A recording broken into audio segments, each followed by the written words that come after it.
Hello everyone, I Kuldeep Sharma welcome you all to today's session of Daily News Analysis, where we are going to look at the most important news from the Hindu newspaper as well as the Indian Express. So let's look at the important news for today, and as has been the custom for the last few days, we are only going to cover those important news headlines which are going to be important for this year's attempt also. So let's start with the first topic. So your Conference of Parties, the Conference to United Nations Framework Convention on Climate Change is undergoing in Baku, Azerbaijan. Probably it's going to end on Friday at 2 p.m. So that is usually the end time for this particular conference, and usually today it has been reported that as has been the custom with the previous conference also, they continue for a day over basically to finalize the underlying details of that particular program. Okay, so right now we are at the final phase of this Conference of Parties 29, and we have discussed this earlier also, but it is important to keep revising them because revision is a key when it's come to GK. So your Conference of Parties 29, it is being held up. It is being held in the Baku, in the capital city of Azerbaijan, which is Baku. And the main goal of this particular Conference of Parties 29 is to finalize a new collective quantified goal. So let's first understand the history of this new collective quantified goal. So in the 2009 Copenhagen COP15, in this particular Copenhagen COP15, there it was for the first time that the limit of 2 degrees Celsius.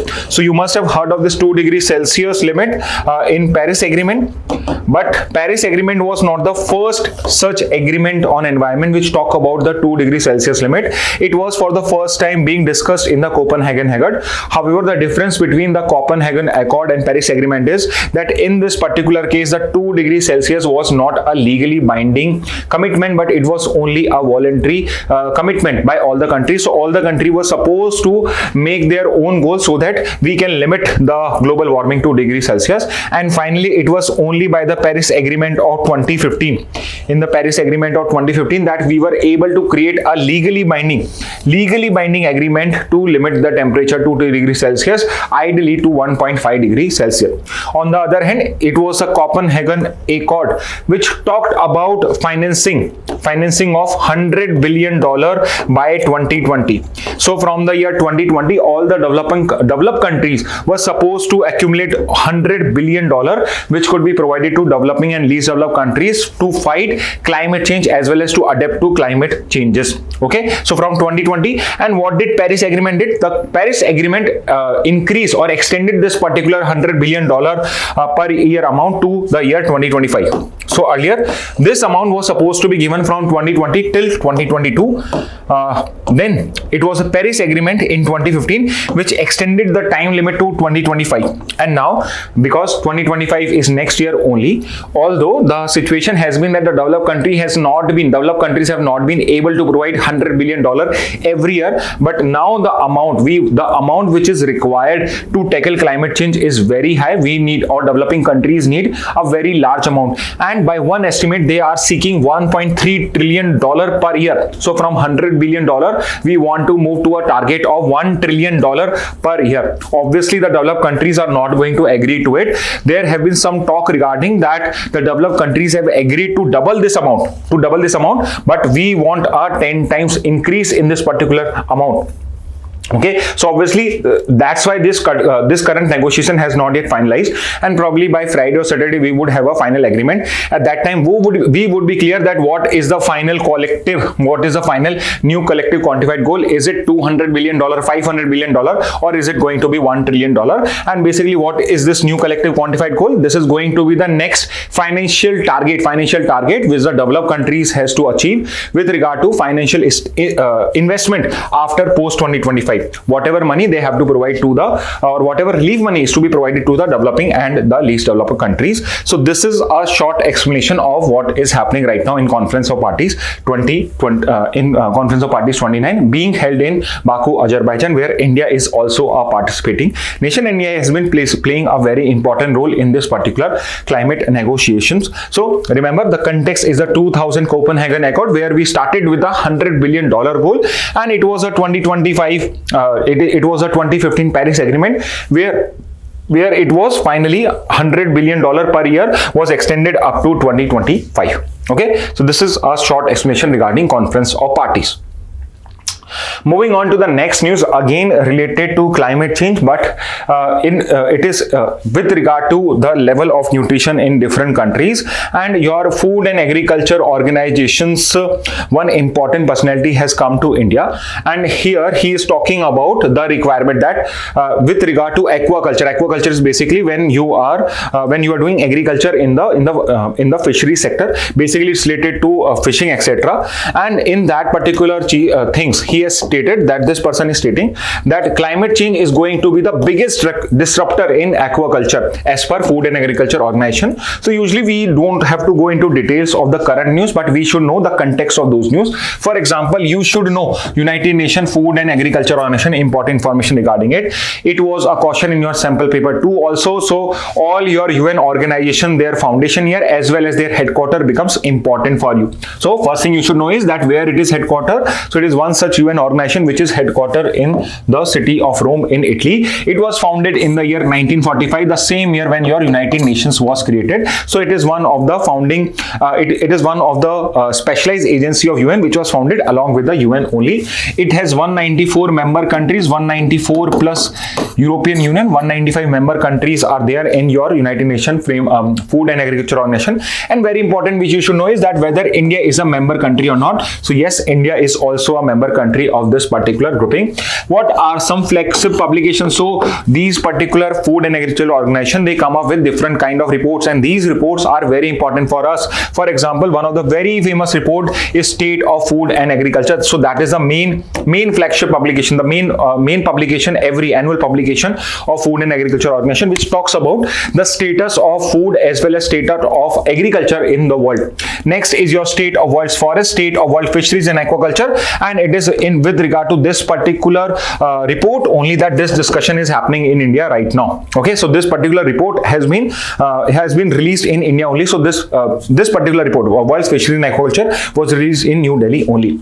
Another important organization related to agriculture and food is your United Nations International Fund for Agriculture Development. This is also an important organization. Moreover, it is also based in the city of Rome only. This is also based in city of Rome only. And what kind of institution it is? Because you can see the word fund is there. Wherever fund you see, you should understand that it is a financial institution. So IFAD is an international financial institution and a specialized agency of the United Nations. So it's a specialized financial institution. So majorly it is going to help different countries, help different organizations to get financial help from different organizations, or it's going to provide the financial help from its own budget also. What is the main objective of this fund? So this fund is mainly the main objective of this fund is to address poverty and hunger in rural areas of developing countries. And whenever I talk about developing countries, it's always going to include your least developed countries also. So it's going to be addressing poverty and hunger issue. And whenever I talk about hunger, so although the original motive of these particular organization was to address hunger only, because at that particular time during 1940s 50s there was food shortage in the world, but now we know there is no food shortage, but there is still nutritional shortage. There is nutritional shortage. So you can take you can relate it to global hunger index also, although the word there is also hunger, but there also it is talking about nutritional deficiency. So here also hunger is majorly talking about nutritional deficiency in food. And third important organization is UN World Food Program. Again, this is also headquartered in Rome, but it was created in the year 1961. Moreover, UN World Food Program is very important in the current context, reason being that it has been very active during the Israel-Hamas conflict. So it has been one of the main organizations which has been providing food assistance to people in Gaza city, not just Gaza city, but all over Gaza as well as Lebanon, etc., wherever there is a war happening right now. And this particular organization also was the winner of Nobel Peace Prize of the year 2020 for its work in field of hunger as well as nutritional deficiency. So it provides food assistance worldwide. Okay, so these are three important organizations. All three are headquartered in Rome only, and they have a different year of formation. More important is UNFAO and your UNWFP. These are two more important organizations which can be asked in your exam also. Moving on to the next one. So from the Hindu as well as Indian Express, recently your Prime Minister Modi is visiting the country of Guyana, and this visit is important because this is the first visit by an Indian head of state in more than 50 years. So last particular visit by head of state was 56 years ago, and now after 56 years, one Indian head of state has visited this country of Guyana. So that becomes important. Moreover, you should know the capital of Guyana. Capital of Guyana is Georgetown, and Georgetown is important because it is the headquarter or the secretariat of a very important organization is located in Guyana, and that particular organization is CARICOM, Caribbean Community. So Caribbean Community is basically a grouping of island countries of the Caribbean. You must have heard of West Indies cricket team. So West Indies is not specifically one country, but it's a grouping of 3-4 countries which come together and create a cricket team to play in the different ICC tournament. Okay, so this CARICOM, it is an organization of Caribbean countries and dependencies, originally established in 1973. So this Caribbean Community or CARICOM was created in 1973, and majorly it's an organization of Caribbean countries because these are very small countries. So to do collective bargaining, they have created a particular organization, just like your ASEAN. Although the size of countries of ASEAN is very large as compared to Caribbean countries. Caribbean countries are very small, but when they collectively bargain, they are able to get a good deal for themselves also. Moreover, Caribbean countries are important for India, or we have some historic connections with them also, because when we were a British colonies, Caribbean countries were also British colonies, and many indentured labor, many laborers from the areas of British Indias were taken over to these countries as plantation workers. So you can see that many of the people of these West Indies countries, of these Caribbean countries, are of Indian origin only, or of the subcontinent origin only. For example, the current president of Guyana, Muhammad Irfan Ali, is of Indian origin only, and he was the chief guest. Muhammad Irfan Ali was the chief guest of our previous 17th Pravasi Bharatiya Divas. So he was the chief guest of 17th Pravasi Bharatiya Divas, and it was during his visit as the chief guest of Pravasi Bharatiya Divas that he actually asked Narendra Modi to come and visit Guyana, and now Prime Minister Modi has visited that country. And right now, your Prime Minister is basically visiting Brazil only for G20 summit, and on the way he actually visited and met Muhammad Irfan Ali also at Guyana. So this becomes important for you. CARICOM, Caribbean Community, is important for you, and moreover, PM Modi visits Guyana, first visit in 56 years by a Indian head of state. That's why it becomes important for you. Okay, so this is a news which has been covered in both the Hindu as well as the Indian Express. Okay, next news is planetary crisis puts children at risk, UNICEF report. So a very important year. So it is usually the month of November and December when the year-end review is done by all the important organizations. That's why you see that all the important international organization reports come in the month of November, December. Same is the case with certain national institutions also. So UNICEF's very important report, which is State of the World's Children 2024 report. So it is again the flagship report of UNICEF, and again, just like this report, the United Nations International Children's Fund also becomes important for you, because these are the kind of questions which are usually asked in your exam. So UNICEF full form is United Nations International Children Emergency Fund, or sometimes it is also in short is known as United Nations Emergency Fund also. It is headquartered in New York. Another important point, again, it is also a UN specialized agency.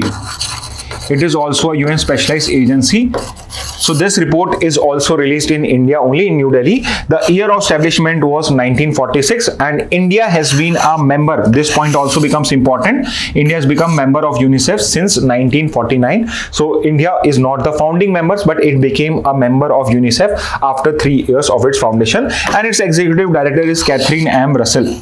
Okay, so these becomes important details for you. And what is the main finding of this particular report? So the name of the State of the World Children 2024 report is The Future of Children in a Changing World. So it is not necessary they ask you that who publishes the State of the World Children report. They can ask you who publishes the 2024 The Future of Children in a Changing World report. Who is the publisher of this particular report? That also you should know that it has been UNICEF. So as per this, India is going to have the largest population of children by 2050, which is going to be 350 250 million children. Okay, so not that important for this year because already your paper must have been drafted for this year. So probably for next year this information can be useful to us. And World Children's Day is celebrated on November 20th. So this particular report was released in New Delhi only on the occasion of World Children's Day, which is celebrated on November of 20th. Okay, so this is important information which regarding our recent UNICEF report as well as regarding UNICEF. Moving on to the next news, let's move to the next news. So next news is how does PM Vidya Lakshmi differ from other schemes? So in the Hindu newspaper, your PM Vidya Lakshmi scheme is also being talked about. So again, try to understand that this report is not, this particular scheme is not a new scheme. It was announced during your budget session only. So that's why this particular scheme is also important for this year's attempt also. So what exactly is this PM Vidya Lakshmi scheme? So always try to find out the objective by the name of the scheme, Vidya Lakshmi. So it is basically a particular scheme where some financial assistance should be provided to some students. So exactly this is the main objective of the scheme. So the main objective of the scheme is to provide financial assistance to meritorious students for higher education. Remember, this particular financial assistance is being provided to meritorious students, which means students who are able to get into good organization, good schools and good colleges or good university. They are going to get a certain kind of financial assistance under this particular scheme. For example, in this particular Vidya Lakshmi scheme, the eligibility criteria is basically students who have got enrollment in institution ranked within the top 100 by the NIRF. So we have this ranking framework, this National Institutional Ranking Framework by Ministry of Education, and it provides you with the top universities or top institutions of India. So Ministry of Education comes up with this particular list, and if a student has gotten enrollment into the top 100 institution as per the NIRF, or has gotten into one of those institutions, government or central state governmental institution which are ranked between 101 and 200 at the state level, or has gotten into any of the central government universities or institution, then he becomes eligible. So what are the ranking? So you can be a student of a public or a private institution which is in the top 100 of NIRF. You can be a student of a state institution which has been ranked between 101 and 200 in the NIRF, or you can come from you have taken admission in any of the central government institution, irrespective of the rank. Then in all three kind of institution, you are eligible to get financial assistance as per the PM Vidya Lakshmi scheme. Okay, and it aligns with the NEP, National Education Policy 2020, and the main difference and how this particular scheme is different from other scheme is that in this particular scheme there is no requirement of any collateral, which means if you go to any bank and you ask for a loan, you have to provide a collateral, but in this particular case you do not have to provide any kind of mortgage or collateral, and as well as you do not want someone to guarantee your loan for you. For example, even if you go for your education loan, it is usually your parents, or if you are married, your spouse, etc., are going to be the guarantor, that in case the student fails to pay the loan, this particular guarantees that in his absence and his or her absence, I am going to pay that particular loan. So in this particular PM Vidya Lakshmi scheme, if you have gotten into these institutions, these level of institution, then there is no requirement of any collateral, as well as there is no requirement of any guarantee also to take loans for under this particular scheme. Okay, so this is an important scheme for this year's attempt also. Moving on to one news from Indian Express, which is what is Russia's nuclear doctrine, newly updated by Putin. So every 3 to 4 years, the new nuclear doctrine is announced by Russia. It is also advisable for all the nuclear power states that they should be re-referring their doctrines, their nuclear doctrine specifically after every 4 or 5 years. So Russia has come up with its new nuclear doctrine. So it's nothing new, but it is again it is being stated that Russia is also going to use this nuclear weapon only as a doctrine. They are not going to do a preemptive strike. What exactly is a preemptive strike? That you are the first one who has started using the nuclear weapon. You are not using the nuclear weapon to basically attack someone, but you are using this particular nuclear weapon as a deterrent that others should not be using any kind of they should not launch any kind of conventional or non-conventional war over you. So now again Russia has clarified that Russia is going to use nuclear weapon only as a deterrent. So basically to make to send a message to other countries that you should not start a war against Russia, because in case if you start any kind of war against Russia, then Russia is going to use nuclear weapon also. Moreover, now they have increased the nuclear escalation ladder, which means it would be now easier for Russia to use nuclear weapon. How? Because now it is said that earlier it was provided that any aggression against Russia by a nuclear state would lead to use of nuclear weapon by Russia. So if a nuclear state is attacking Russian territory, then it can use nuclear weapon in retaliation. But now it has climbed the nuclear ladder, and now it is stating that if any aggression against Russia is by a non-nuclear state also, but with the participation or support of a nuclear state, it will be considered a joint attack, and in that particular case also Russia can use a nuclear weapon as a deterrent against the nuclear state also, as well as the non-nuclear state also. So currently, obviously, this particular point has been added to discourage the Western countries which are helping Ukraine with long-range missile, etc. So the context is basically that US has allowed use of long-range missiles, has allowed Ukraine to use long-range missile which have been supplied by USA. So Russia is countering it by stating that because you are a nuclear state and you are supplying or you are allowing a non-nuclear state to use long-range weapons which can be used in the Russian territory, Russia is also keeping the option of using a nuclear weapon open as a deterrent. So again, this has been modified as a warning sign to the Western countries that Russia is even open to use nuclear weapon in this case. Moreover, what else it has added is that in case of a massive cross-border air attack on Russia, then also they can utilize a nuclear weapon. Again, the same. So this point is also added because of the use of long-range missiles, long-range air missiles by Ukraine, which have been supplied by USA and other Western countries.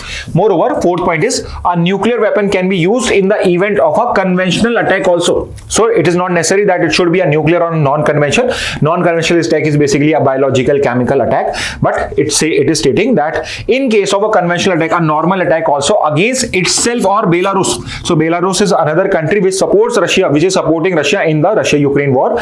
So if anyone comes and attacks itself or Russian territory or Belarus territory, that creates a critical threat to their sovereignty or territorial integrity, which means if there is any conventional attack by any of the countries on Russian territory or Belarus territory, which can lead to their breach of which can be a threat to their sovereignty or territorial integrity, then in that case also they can utilize a nuclear weapon, which means they are simply saying that if any of the Western countries are going to attack the Russian territory, or let's say if Ukraine attacks Russian territory using weapons supplied by Western countries, which is a nuclear state, in that particular case Russia is going to use its nuclear weapon. So it is kind of a warning given to the Western countries that you should not allow your weapons to be utilized by Ukraine for long-range attacks in the Russian territory, as well as now in the Belarus territory also. Now, since we are discussing the nuclear doctrine of Russia, it becomes important for us to go through India's nuclear doctrine also. So, India's nuclear doctrine has been consistent for so many years. For example, the first point of India's nuclear doctrine is the no first use policy, and India's no first use policy is only in context of use of nuclear weapon, which means India does not have the same standard, which means in case of Russia, even in a conventional warfare, Russia can utilize a nuclear weapon, but in India's case, India is not going to utilize a nuclear weapon in spite of the fact that the attack has been initiated by some other state which is a nuclear state, let's say for example Pakistan. But if Pakistan is not using nuclear weapon, India in its war against Pakistan, or let's say China, it is also not going to use a nuclear weapon in the first place. So India will not use nuclear weapon unless first attacked by nuclear means. But there was a small change in India's nuclear doctrine. Now India stated that India will not use nuclear weapon unless first attacked by nuclear weapons on its territory, or anywhere else on its defense personnel. So this doctrine of India, this nuclear doctrine of India was updated when in 2016 there was certain statement made by the Pakistani army general, not army general, but army personnel and defense strategists, that Pakistan has developed tactical nuclear weapon. Tactical nuclear weapon are basically small nuclear weapon which are not going to cause a lot of harm, but they are still nuclear weapon and they can have a long-term impact also. So basically Pakistan in this particular case had claimed that if Indian forces enter into Pakistan or enter POK, etc., whatever the territory which is in control of Pakistan, in that particular case Pakistan keeps the option of using tactical nuclear weapon open against those defense personnel. So in this particular case, the India has modified its nuclear doctrine to state that it is not just related to the territory, but any kind of nuclear weapon, if it is utilized against the territory of India or against its defense personnel, then also it would be considered a use of nuclear weapon. And in that case, India is no more bound by the no first use policy. And second is, again, we are going to use nuclear weapon as retaliation only, so which means we are also not going to do any kind of preemptive attack, which means we are not going to be the first one to use it. We are only going to be use it for retaliation. But if we retaliate in this case, we are not going to limit ourselves and we are going to inflict unacceptable damage on the aggressor. So let's say even if Pakistan uses a tactical nuclear weapon, and let's say the area of damage done by that nuclear weapon is not even 1 kilometer, is not even 1 square kilometer. It has only affected a very small part of India, or very small part of or let's say defense personnel were not even in Indian territory, they were in POK or in some Pakistan territory, and there the nuclear weapon has been used. So in this particular case, the nuclear doctrine states that India's retaliation is going to be unacceptably high, which means we are not going to care about the standards or ethics of war, and we are not going to control our retaliation when it's come to use of nuclear weapon, and we are going to do an unacceptable damage, which might even include, for example, destruction of whole of Pakistan, okay, or basically attacking all of the important cities of Pakistan. And third is a very important point, that we are going to have a civilian control. So we have created a nuclear command authority, which is responsible for authorizing use of nuclear weapons, which is basically which has been made responsible for use of nuclear weapons. And this nuclear command authority consists of two kinds of body. One is your political council and another is your executive council. So political council is the body which is going to take the decision whether we have to do a nuclear attack or not. And as the name suggests, it's a political council, which means your ministers, etc., your government personnel are going to be taking this important decision, which is going to be chaired by the Prime Minister. And then there is an executive council which is going to be chaired by National Security Advisor. It is going to be the council which is going to decide on how we have to execute, how that nuclear attack is to be taken.